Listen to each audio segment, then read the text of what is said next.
সেটা হচ্ছে 21শে জুলাইয়ের কমিশন। সেই কমিশন নিশ্চিতভাবে আমিও সেই কমিশনের সাক্ষী দিয়েছিলাম, কিন্তু আউটকামটা আমরা কোনোদিন দেখতে পাইনি। আজকে মুখ্যমন্ত্রী বলেছেন যে সেই 21শে জুলাই কমিশনের রিপোর্ট বিধানসভায় পেশ করবেন। আমি স্বাগত জানাই, তার কারণ হয়তো 21শে জুলাইয়ের শহীদ আমিও হতে পারতাম। মেয়র রোডের মুখে, যেখানে স্পোর্টস জার্নালিস্ট ক্লাব, ঠিক তার সামনে, আমার সামনেই 2জন কিংবা 3জন হবে গুলি লেগে পড়ে গেছিল। আমারও গুলি লাগতে পারতো, কি একজন ধাক্কা মেরে আমাকে স্পোর্টস জার্নালিস্ট ক্লাবে ঢুকিয়ে দিল।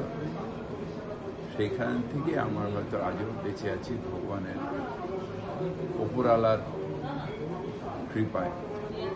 তাই 21শে জুলাইটা আমাদের কাছে হৃদয়ের বন্ধন। হ্যাঁ, যেভাবে 21শে জুলাই হতো আমরা মনের দিক দিয়ে না মানলেও আমরা বাধ্য হয়েছিলাম ওইভাবে 21শে জুলাই পালন করতে।